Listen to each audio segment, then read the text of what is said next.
大家好，我是谢雷。发了那个买房的视频之后啊，我后台的私信一眼望不到头。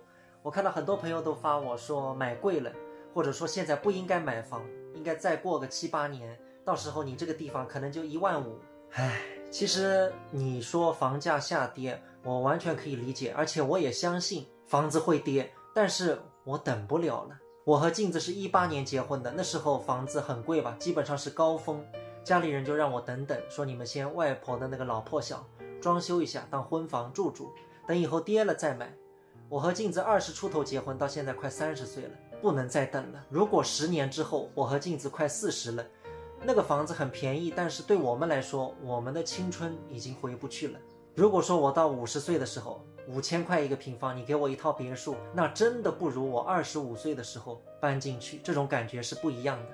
而且家里人也跟我说，因为你们是自己住嘛，你们不是去投资的。我买的时候2.9万，那到3.9万的时候我要把它卖掉吗？卖了之后我住到哪里去啊？是不是？那它跌到1.9万，跌到1.9万我也不会卖，难不成它跌下去了我再买一套补仓？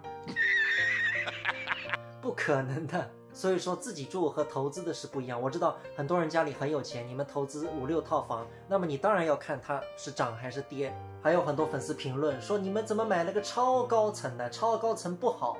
其实我们也是挑了很久，而且家里都商量过了，买这个也是有原因的，那就是因为价格便宜，3万不到。